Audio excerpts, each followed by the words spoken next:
Este mensaje del Dr. John MacArthur ha sido adaptado y predicado para nuestra audiencia de habla hispana por el pastor Henry Tolopilo. Henry Tolopilo es pastor maestro del Ministerio Hispano de Grace Community Church. Si tienen sus Biblias, les voy a invitar a abrirlas al capítulo 2 de 1 Timoteo. 1 Timoteo capítulo 2.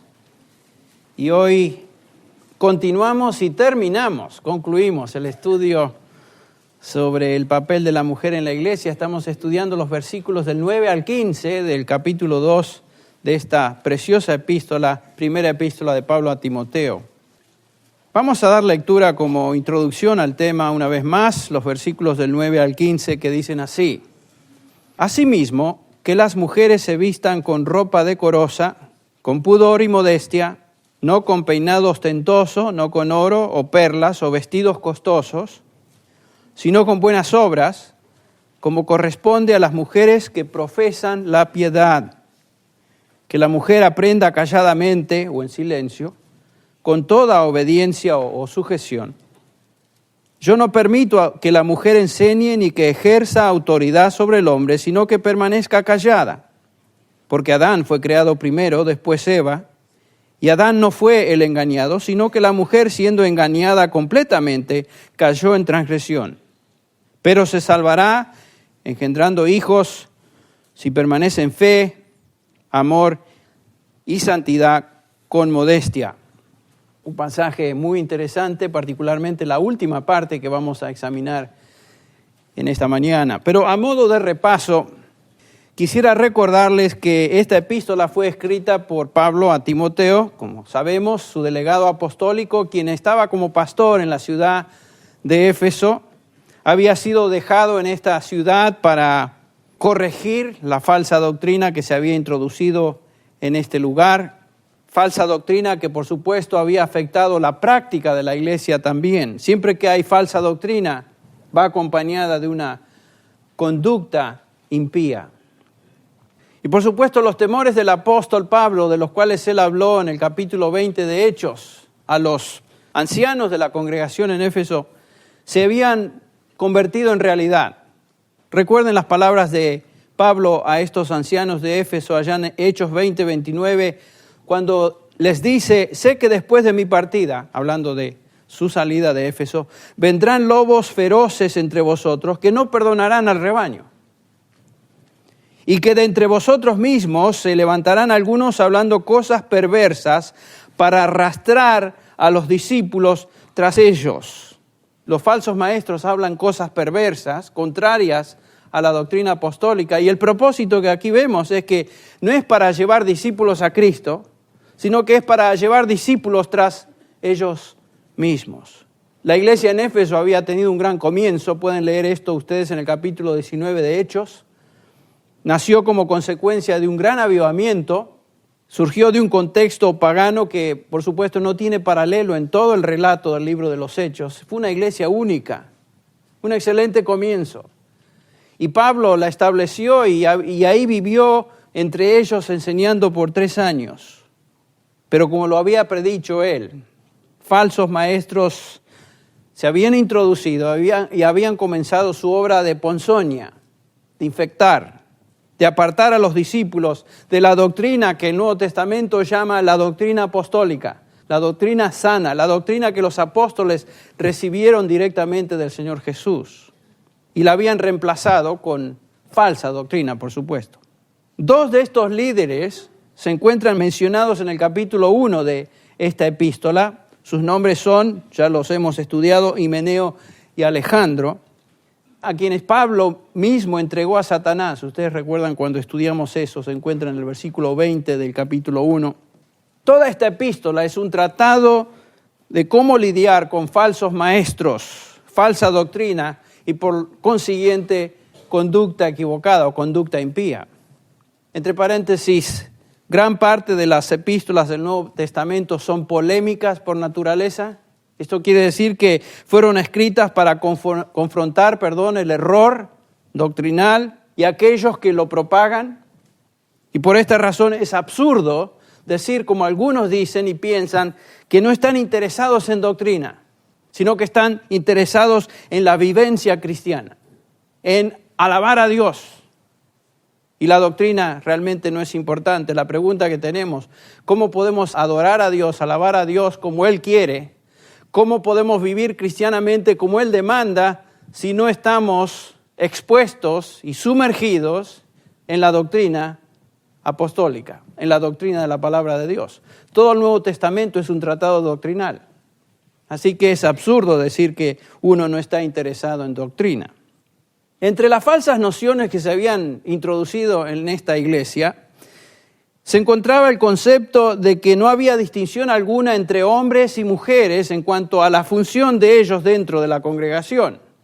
Y como ya vimos la última vez, la Biblia, el Nuevo Testamento, nos declara que tanto hombres como mujeres somos iguales en términos de valor espiritual delante de Dios. Gálatas 3:28 nos dice que no hay ni judío ni gentil, no hay ni esclavo ni libre, no hay ni hombre ni mujer, sino que todos somos uno en Cristo Jesús. Eso tiene referencia a la unidad espiritual que existe entre todos que pertenecen al Señor Jesús.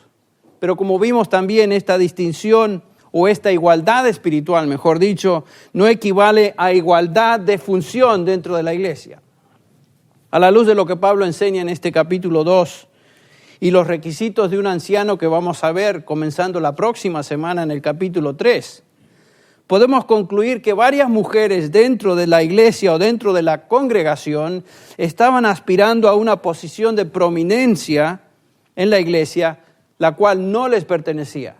Y por supuesto Pablo tiene que corregir eso. Y dedica varios versículos del 9 al 15 para tratar el tema e instruirles en cuanto a este error. Hay 6 elementos que hemos subrayado, que estudiamos ya en las últimas semanas. Estudiamos acerca de la apariencia de la mujer en el versículo 9, vimos la actitud de la mujer en los versículos 9 y 10, el testimonio de la mujer, la última parte del versículo 10, y ahora todavía nos encontramos discutiendo el cuarto elemento, el papel de la mujer dentro de la iglesia, los versículos del 11 al 12. Y dijimos que esta porción del pasaje constituye el corazón del mismo. Dice acá Pablo que la mujer aprenda calladamente con toda obediencia o sujeción, y no permito que la mujer enseñe ni ejerza autoridad sobre el hombre, sino que permanezca callada. Vimos en primer lugar que Pablo manda a la mujer a que aprenda. Este es el deber de todo cristiano. La instrucción bíblica es un mandamiento para todo creyente, sea mujer o sea varón. El hombre debe aprender, la mujer debe aprender. Es el deber de todo cristiano. Pero vimos que la característica del aprender de la mujer dentro de la congregación, dice Pablo, que sea en silencio y en sujeción. Y la última vez explicamos a lo que el apóstol se refiere. El versículo 12, por ejemplo, nos explica que el enseñar o el silencio se refiere a enseñar públicamente.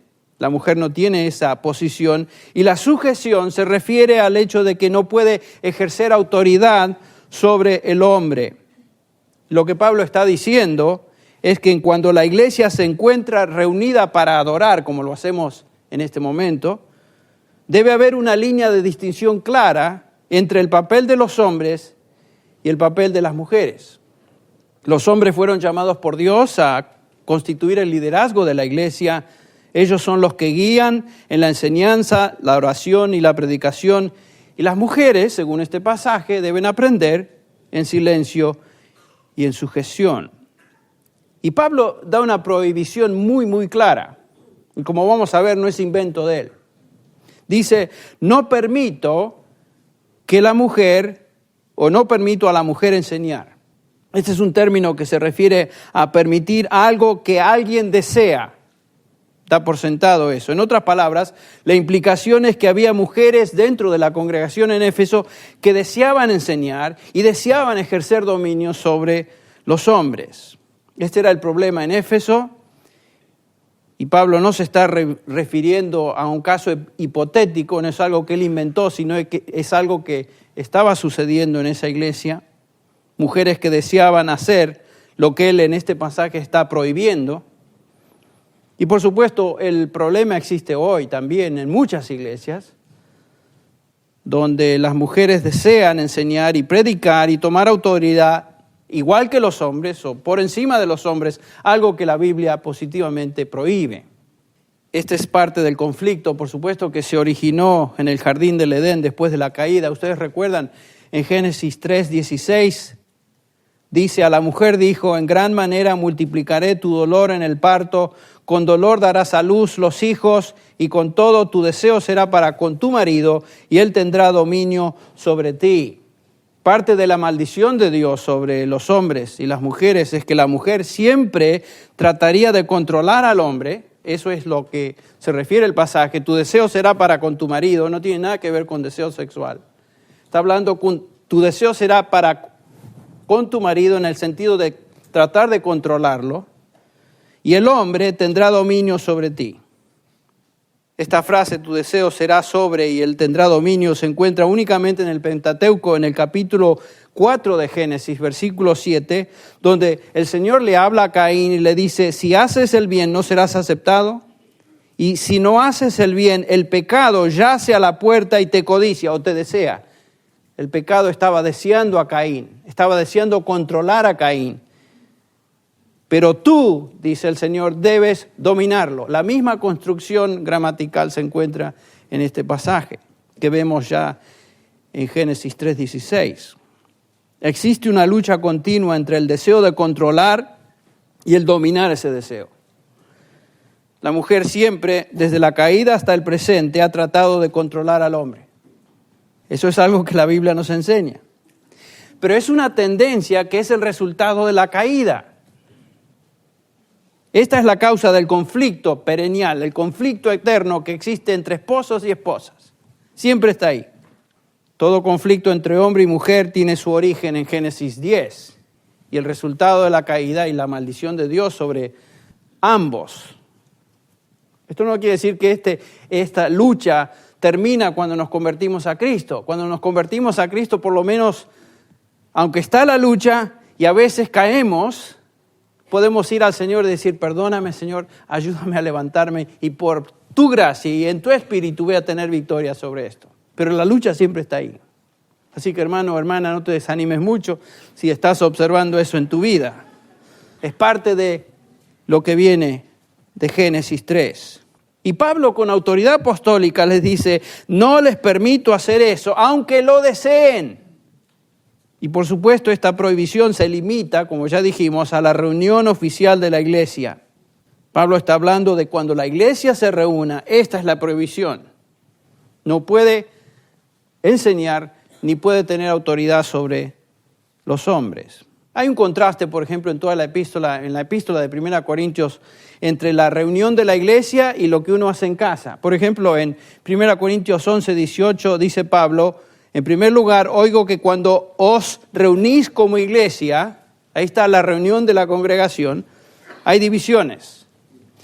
En el versículo 22 dice que no tenéis casas para comer y beber. ¿Se acuerdan que venían a la cena del Señor y hacían un montón de cosas? Algunos venían y tomaban demasiado, comían demasiado, y en lugar de ser una celebración del evento que la cena del Señor simboliza, se convertía en algo realmente escandaloso. Y Pablo dice: ¿no tenéis casas para comer? ¿Por qué venís a comer como glotones y a beber demasiado en la cena del Señor? Hoy no existe la posibilidad en medio nuestro porque los símbolos son tan pequeñitos y los usamos como símbolo. Y al fin y al cabo la cena del Señor es eso, es un símbolo de lo que la muerte de Cristo, la obra en la cruz representa, es todo. En el capítulo 14, el versículo 34 de 1 Corintios, Pablo le dice a las mujeres guarden silencio en las iglesias. Otra vez, la referencia a la iglesia cuando se reúnen. Porque no les permito hablar, otra vez. Antes bien que se sujeten, como dice la ley. Y si quieren aprender algo, que pregunten a sus propios maridos en casa. Y otra vez el contraste, la iglesia reunida versus en casa, u otro contexto. Ahora, de regreso a Timoteo, 1 Timoteo 2:12. Dice Pablo: yo no permito que la mujer enseñe ni ejerza autoridad sobre el hombre, sino que permanezca callada. Otra vez, la prohibición es para el servicio oficial de adoración. Entonces, la palabra enseñe es la traducción de un presente indicativo, didaskein. Y esto es importante porque el presente indicativo habla de una constante enseñanza. En otras palabras, lo que Pablo está prohibiendo es que la mujer enseñe, que sea maestra oficial de la iglesia, algo que solamente y exclusivamente le pertenece a un varón. La mujer no puede ser una maestra oficial de la iglesia. Esto no quiere decir que las mujeres no pueden enseñar ni enseñaban. El Nuevo Testamento obviamente nos enseña que las mujeres enseñaban, algunas mujeres enseñaban. Hechos 18, por ejemplo, tenemos a una pareja, ¿se acuerdan? Aquila y Priscila, que fueron usados por Dios ambos, varón y mujer, para instruir ¿a quién? A Apolos, ese siervo de Dios que necesitaba instrucción. Y el Señor usa a ambos, mujer y hombre, para enseñar a este siervo de Dios. En Tito 2, 3 al 4, por ejemplo, Pablo exhorta a las mujeres mayores a enseñar a las más jóvenes. O sea que hay contextos apropiados donde la mujer puede y debe enseñar, sin duda. El apóstol Pablo no está diciendo que una mujer ni siquiera tiene el don de enseñanza. Es obvio que Dios ha dotado a mujeres con ese don. El punto no es el uso del don, sino donde ese don se ejercita. Es todo lo que Pablo está aclarando aquí. En la iglesia, cuando la congregación se reúne, los hombres enseñan. Estar en una posición continua de enseñanza o ser maestro en la iglesia es algo que el Nuevo Testamento reserva para el pastor, maestro o para un anciano, quien fue llamado por Dios para llevar a cabo ese ministerio. La palabra que en el versículo 12 se traduce ejercer autoridad es otro presente indicativo, authetein, que simplemente quiere decir tener autoridad o estar en una posición de autoridad. Pablo está dando instrucción clara, limitando el papel de la mujer en la reunión oficial de la iglesia. Ella no puede enseñar ni ejercer autoridad. Ella no puede ser maestra ni tampoco puede tener una posición gobernante en la iglesia. Por eso la Biblia habla de ancianos gobernantes. Los que gobiernan en una iglesia son los ancianos. Y vamos a hablar de eso a partir de la próxima semana. Dios ha establecido la distinción entre el papel de la mujer y el hombre en el servicio de adoración. Alguien estará pensando, ¿pero qué pasa en aquellos lugares donde no hay hombres y hay un montón de mujeres? Por ejemplo, en el campo misionero.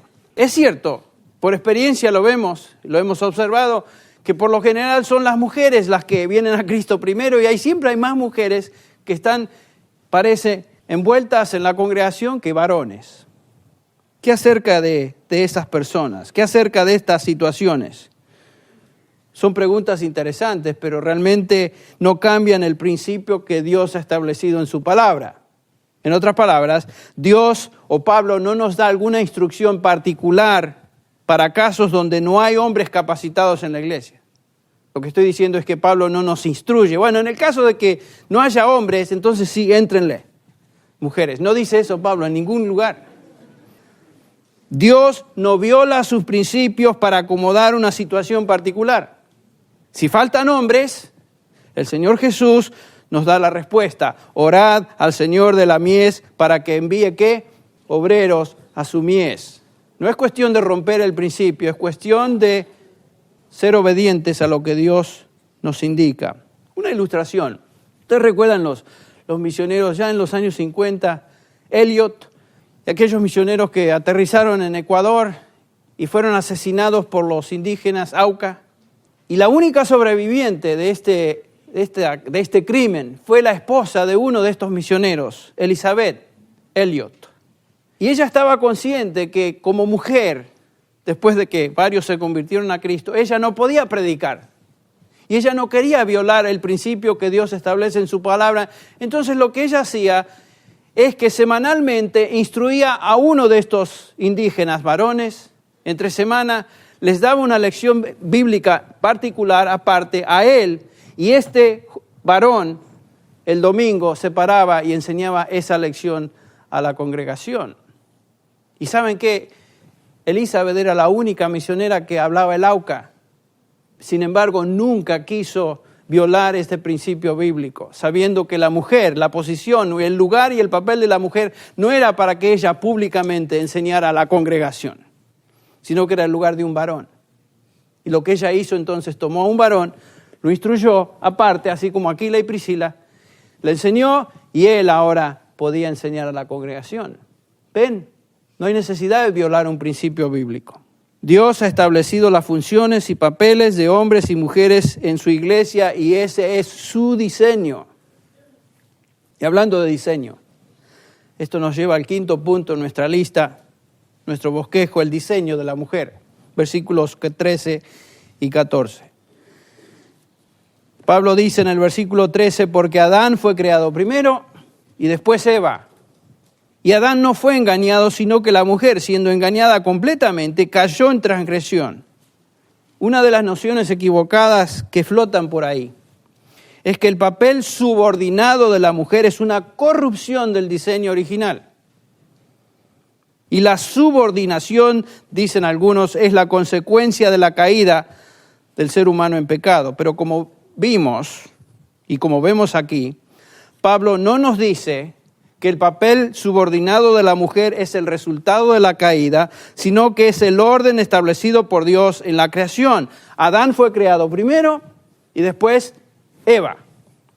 Primero, protos, que quiere decir primero en rango. Y después la mujer. La mujer fue creada como ayuda idónea para el hombre. Eso es diseño de Dios. Si usted se siente incómoda con ese concepto, no lo digo yo, no lo dice simplemente Pablo, Dios lo estableció, es diseño de Él. Ustedes recuerdan en Génesis 2:18, el Señor Dios dijo, no es bueno que el hombre esté solo, le haré ayuda, ¿qué? Idónea. Y el hombre dijo, esta es ahora hueso de mis huesos y carne de mi carne, ella será llamada mujer porque del hombre fue tomada. Del hombre fue tomada. Escuche bien.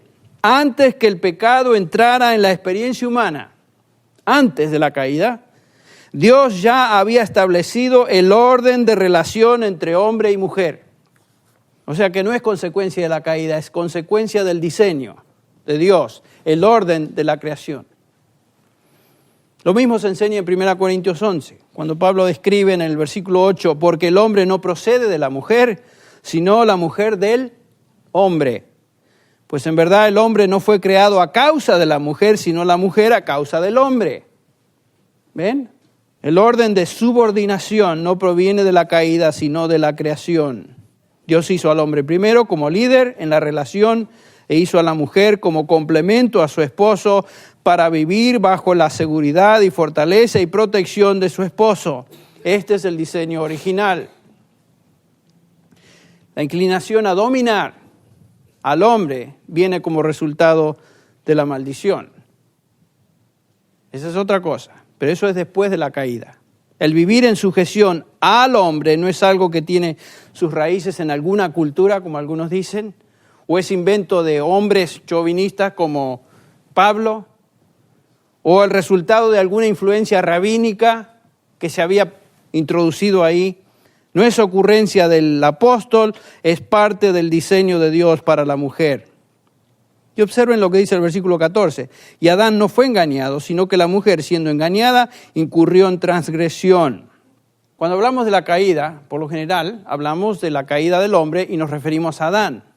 Y esto es cierto, porque él era y fue la cabeza representativa de la raza humana. Por eso en Romanos 5, Pablo dice, refiriéndose al origen del pecado, por tanto, tal como el pecado entró en el mundo por un hombre, no dice mujer, el responsable final era el hombre, porque fue establecido como líder. Por eso Pablo dice, el pecado entró por un hombre y la muerte por el pecado, así también la muerte se extendió a todos los hombres. Sin embargo, tenemos que recordar que el pecado comenzó cuando Eva se salió del papel que Dios le había dado de subordinación, para el cual ella había sido diseñada, y actuó independientemente siendo engañada por Satanás. Ahí comenzó la cosa. Adán, por su parte, pecó, invirtiendo o violando su posición de liderazgo y siguiendo a la mujer o a su mujer en transgresión. ¿Ven lo que pasó? Los papeles fueron puestos de cabeza. La mujer se convierte en líder y el hombre se convierte en el que sigue. Ay, sí. ¿Cómo no, querida? Y comió de la fruta. No sabemos si era una manzana, banana, melón, quién sabe lo que era. Era el fruto prohibido, es todo lo que dice la Biblia. El pecado de Adán y Eva entonces no solo fue de desobediencia al mandato directo de Dios, de no comer del fruto prohibido, sino también fue la violación de los papeles que Dios había claramente establecido para cada uno de ellos. Ambos violaron sus papeles, sus funciones. Ambos pecaron. Y por supuesto lanzaron a toda la raza humana en su condición que hoy experimentamos. Como dice la canción, por eso estamos como estamos. La mujer se salió de su lugar de protección bajo su esposo y fue engañada. El hombre violó su papel de líder y se convirtió ahora en el seguidor.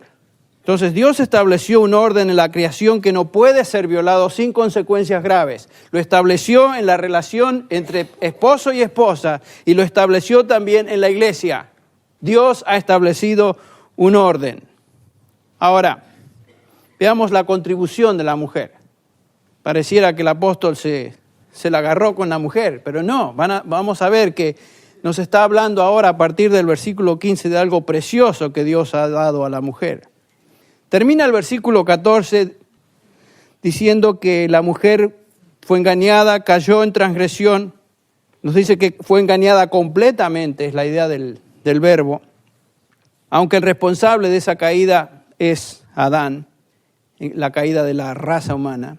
En este contexto de 1 Timoteo 2, Pablo está hablando de la mujer y su participación en la caída. Tenemos que recordar eso. Sin duda, la mujer lleva un estigma particular como la primera que introdujo la infección del pecado a la humanidad.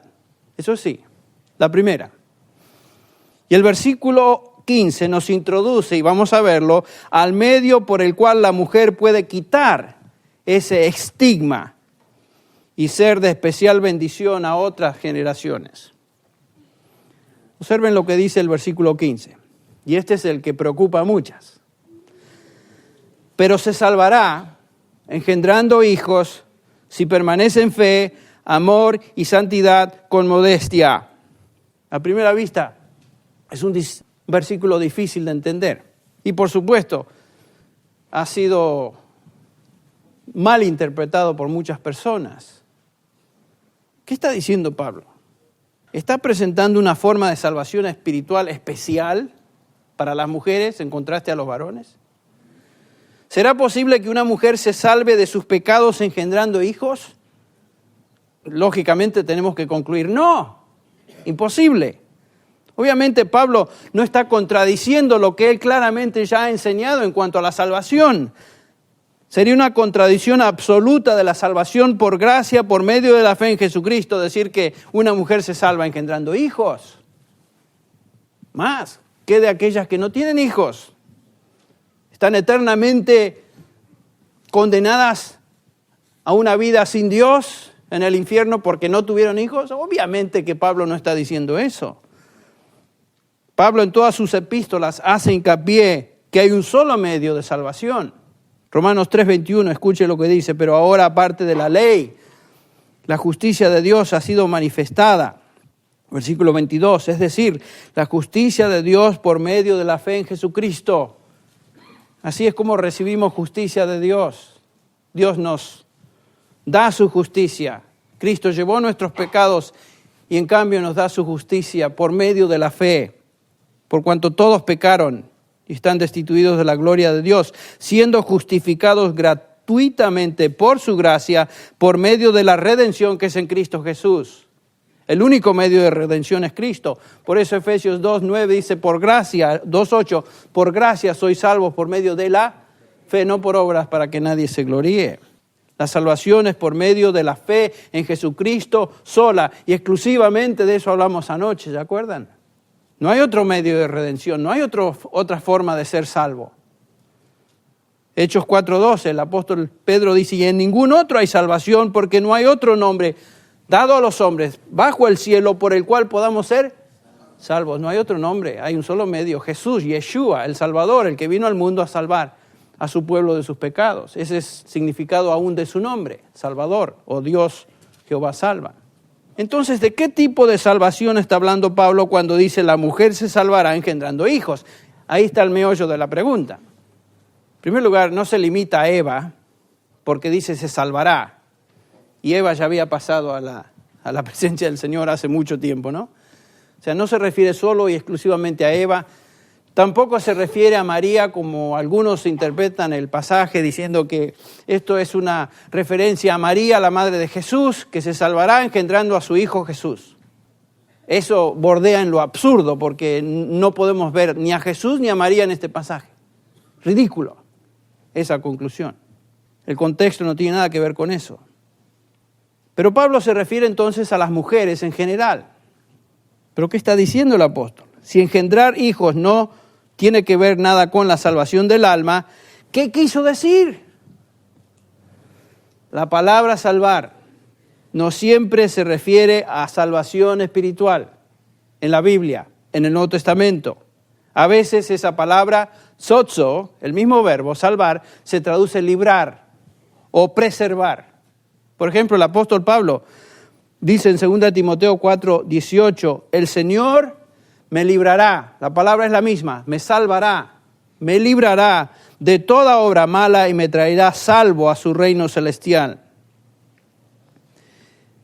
Entonces Pablo está diciendo que aunque la mujer precipitó la caída de la raza y ella lleva sobre sí esa responsabilidad, es cierto, será salvada, será librada de ese estigma, de esa responsabilidad que adquirió en el huerto del Edén, engendrando y criando una simiente de hijos piadosos. Y vamos a ver que esa es la interpretación correcta. Teniendo hijos, engendrando hijos piadosos. Esta no es una referencia a la salvación del alma, no tiene nada que ver con el nuevo nacimiento o regeneración espiritual. La mujer se salva espiritualmente por medio de la fe en el Señor Jesucristo, igual que cualquier otro creyente.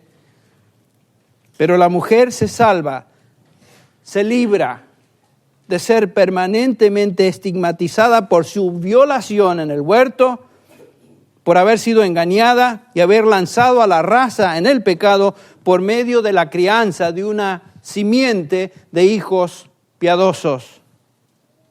La mujer tiene la oportunidad y el desafío de criar hijos que temen y obedecen a Dios. La maternidad y la crianza de los hijos es el papel normal que Dios ha establecido para la mujer. Algunos ya estarán pensando, bueno, ¿qué de las mujeres que no tienen hijos? ¿Qué de las mujeres que nunca se casan o no pueden tener hijos? Es obvio que Dios nos dice, por ejemplo, en 1 Corintios 7, nos dice Pablo que algunas mujeres no se van a casar y algunas mujeres nunca van a tener hijos. Pero Pablo está hablando en 1 Timoteo 2:15 de una regla general que tiene aplicación específica para las mujeres redimidas. Es una regla general. El contexto es el papel de la mujer en la iglesia, ¿se acuerdan? La congregación de los redimidos. Entonces, la maternidad en un sentido real invierte la maldición por la cual la mujer fue responsable. Y es precioso ver cómo Dios, por un lado, le recuerda a la mujer, cuando da luz por medio del dolor del parto, los efectos del pecado. Eso es lo que dice Dios, que para siempre iba a ser consciente del pecado teniendo dolor de parto. Pero por otro lado, en su gracia restauradora también coloca a la mujer en una posición de privilegio. Ella trajo al mundo a pecadores, fíjense, escuche bien, pero ahora tiene la oportunidad de una contribución positiva a la futura generación por medio de la crianza de hijos que amen y sirvan a Dios. Por eso decimos que esto se refiere a mujeres cristianas, mujeres piadosas. Lo que Pablo está diciendo es que una mujer debe aceptar el papel que Dios le dio. Ese papel no es de ser líder en la iglesia, sino de ser el medio de bendición particular en su hogar, criando a una simiente piadosa. Dice Pablo, se salvará engendrando hijos si permanece en fe y en santidad y en amor. Así es como se logra esa meta. Ella tiene que ser una mujer piadosa, debe tener fe, debe tener amor, debe ser santa, debe vivir modestamente, que son las mismas descripciones que encontramos, por ejemplo, en el versículo 10, cuando Pablo, dirigiéndose a las hermanas en la iglesia, dice, sino con buenas obras, como corresponde a las mujeres que profesan piedad. Estas mujeres son las que por su fe personal, su conducta piadosa y su influencia ahora pueden impactar a sus hijos en el mismo camino. El ideal para la mujer cristiana se encuentra en este pasaje. Y yo tengo que dar gracias a Dios personalmente por mi esposa Bárbara, quien durante la época cuando nuestros chicos eran chicos, y yo como misionero allá en México andaba dando vueltas de aquí para allá, predicando aquí, predicando allá. Bárbara, mientras nuestros hijos crecían, se dedicó a educarlos en casa, inculcando en ellos la palabra de Dios. En un sentido real, en gran parte, nuestros dos hijos aman y siguen a Cristo hoy por la instrucción que recibieron en su casa desde pequeñitos. Y esa instrucción muy particular la llevó a cabo Bárbara. Esta es la forma en que una iglesia funciona, de acuerdo al plan de Dios, dirigida por hombres piadosos que oran, predican y enseñan, pero complementados por la influencia de mujeres piadosas que crían a sus hijos piadosos. Tenemos la historia de John Wesley, tenemos la historia de Charles Spurgeon y otros hombres de Dios que fueron usados poderosamente para la gloria de Dios en su servicio, que fueron el resultado directo de la instrucción maternal. ¿A quién tenemos en la Biblia? Específicamente mencionado como siervo de Dios, como consecuencia y resultado de la instrucción de su madre Eunice y su abuela Loida, Timoteo. La mujer nunca debe sentirse como ciudadana de segunda clase porque no participa en el liderazgo de la iglesia. Ese no es su papel. Primordialmente y por un tiempo particular en su vida, Dios le ha otorgado el papel de influencia piadosa en el hogar con sus hijos. Bueno, ¿cuál es el papel de una mujer que ya ha criado sus hijos y ya ha levantado una generación piadosa? ¿Qué acerca de mujeres que no han tenido la oportunidad de tener hijos? ¿Cuál es su función? Bueno, yo creo que Pablo responde a esa pregunta en Tito 2, 3 y 4, cuando dice asimismo, las ancianas deben ser reverentes en su conducta, no calumniadoras ni esclavas de mucho vino, que enseñen lo bueno. Que enseñen. ¿A quién le van a enseñar? Versículo 4. Que enseñen a las jóvenes a que amen a sus maridos, a que amen a sus hijos, a ser prudentes, puras, hacendosas en el hogar, amables, sujetas a sus maridos, para que la palabra de Dios no sea blasfemada. La función de la mujer, la instrucción particular de la mujer, la enseñanza de la mujer, es para con sus hijos. Y una vez que terminó esa función, continúa la enseñanza a través de la instrucción de otras mujeres jóvenes que necesitan un ejemplo y necesitan ser instruidas también. Y ese es el papel que Dios ha diseñado para la mujer. Y este es el ideal para toda hija de Dios. ¿Y saben qué? Ninguno de nosotros podemos traer gloria a Dios y satisfacción a nuestra propia vida hasta que nos coloquemos, escuche bien, nos coloquemos y funcionemos dentro del diseño que Dios nos ha dado. En el momento que nos salimos, ni traemos gloria a Dios, ni realmente somos satisfechos en nuestra vida cristiana. Él ha establecido un papel para cada uno de nosotros. Y gracias a Dios por mujeres piadosas que han entendido el plan de Dios para sus vidas y han criado o crían hijos piadosos. Y gracias a Dios por mujeres que aunque no han tenido hijos, han entendido su función, han servido y sirven a Dios dentro del papel que Él establece en su palabra para ellas en la iglesia, en el hogar y en la iglesia. Dios es claro en su palabra. Dios es claro. Vamos a orar juntos. Padre, te agradecemos en esta mañana una vez más por haber sido instruidos en tu verdad. Es obvio, Padre, que en ocasiones tu verdad es tan clara que a veces hasta nos incomoda. Pedimos, Señor, que en esta mañana bendigas a cada hermana aquí presente en una forma singular, particular, en cuanto a esta instrucción. Y Padre, te pido que a nosotros como varones, esposos, nos ayudes a cumplir nuestra función dentro de la iglesia y dentro del hogar. Perdona, Padre, cuando como esposos fracasamos. Perdona, Padre, cuando como líderes aún fracasamos. Permite, Señor, que esta instrucción, la cual habla a esposos, a esposas, a hombres y varones, la tomemos y la apropiemos a nuestras vidas y vivamos en obediencia a la misma. Porque eso te trae gloria y porque eso trae satisfacción aún a nuestra vida espiritual.